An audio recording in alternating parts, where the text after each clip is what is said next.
ჩვენ გამუდმებით ფიქრობთ იმას თუ რას ვფიქრობთ.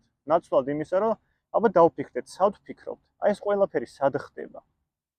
ჩემი მიჯაჭვულობები, ჩემი წარმოდგენები, რომ რო დავიბადე, უნდა დავბადებულიყავი და ამ ადამიანთან რო ურთიერთობა მაქვს, უნდა მქონდეს ამისთან ურთიერთობა და ეგრეც უნდა იყოს.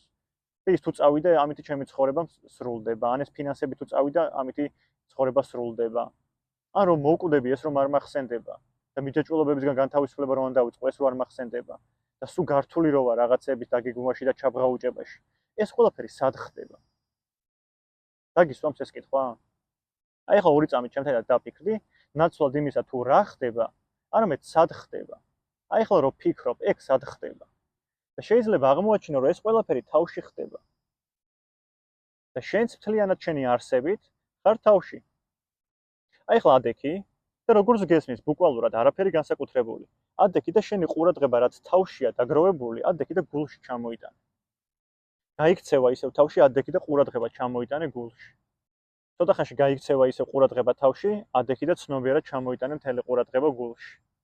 და ეხლა გულიდან შეხედე თავში რა ხდება. და შეიძლება იგრძნო, რომ გადატვირთული არის გონება. გადამწვარი არის, გადაღლილი არის ეს გონება ამდენი ქაოტური მდგომარეობისგან. და გონება, რომელმაც პრობლემა შექმნა, ის გონება პრობლემას ვერ მოაგვარებს. და არც არის რეალურად გონება პრობლემის მოსაგვარებელი ადგილი. გული არის ერთ-ერთი კარიბჭე, სადაც შემიძლია მოვეშვა, მოვდუნდე და გავიშალო იმ ცნობიერებაში, რაც ცნობიერებაც ამ სამყაროში შემოვედი. და გამახსენდეს, რომ მარტო მოვედი ამ სამყაროში და მარტო გავალ ამ სამყაროდან.